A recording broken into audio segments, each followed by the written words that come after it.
ये बीजेपी बिहार का पेज है और बीजेपी बिहार के पेज को ये फेक अकाउंट बनाया गया है। किसने बनाया अकाउंट? ये इस पर प्रशांत किशोर का सुबह से शाम तक वो प्रचार कर रहे हैं, अपना स्टेटमेंट दे रहे हैं। तो प्रशांत किशोर, हमने साइबर थाना में इसका लिखित शिकायत दिया है। जिसको कहते हैं नीम हकीम खतरे जान।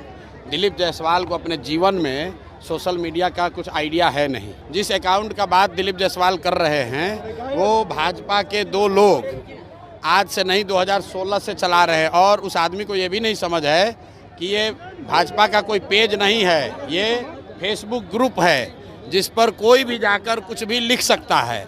2016 से ये दो लड़के भाजपा के ये ग्रुप चला रहे हैं। उस पर आरजेडी के लोग भी पोस्ट करते हैं, उस पर जनसुराज के भी लोग पोस्ट कर रहे हैं, भाजपा के लोग भी पोस्ट कर रहे हैं।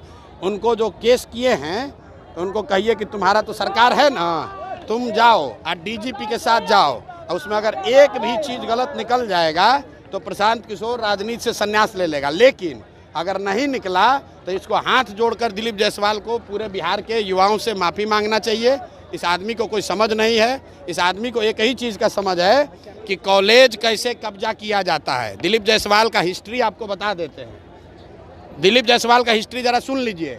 सीमांचल में माइनॉरिटी के मेडिकल कॉलेज में ये व्यक्ति कैसे उस कॉलेज को इन्होंने गलत तरीके से कब्जा किया हुआ है, उसकी जांच होनी चाहिए। और बेचारे जो सरदार जी उसके मालिक थे जिन्होंने उस कॉलेज की स्थापना की, उनकी हत्या हुई, कैसे हत्या हुई, इसकी जांच होनी चाहिए। ये हमको डराने की कोशिश कर रहे हैं। भाई, पटना से लेकर दिल्ली तक जितना साइबर एक्सपर्ट है उसको ले आओ और ला कर दिखाओ। अगर प्रशांत किशोर ने, जनसुराज ने गलती की हुई है तो हम लोग मान लेंगे। ये इसको कुछ आइडिया है नहीं, किसी ने बता दिया कि अरे भैया ये भाजपा के ग्रुप में जनसुराज का मैसेज है। तुम भाजपा के ग्रुप में जनसुराज का आदमी नहीं लिखेगा। आप किसी के भी पेज पर जाकर कुछ भी कमेंट कर सकते हैं, उसमें क्या है? आपको लगता है सर चुनाव से पहले आपको बदनाम करने की? अरे भैया, बदनाम क्या होगा इसमें? बदनाम हमको क्या करेगा? बिहार और दिल्ली में सरकार किसका है? फेसबुक पेज पर अगर कुछ गलती है तो तुम पकड़ो, अगर है हिम्मत तो। पत्रकार वार्ता काहे कर रहे हो? और साथ में ये भी कह रहे हैं कि जिस कॉलेज को कब्जा करके बैठे हुए हो उसका भी जांच करा लो, अपनी ही सरकार से करा लो कि उस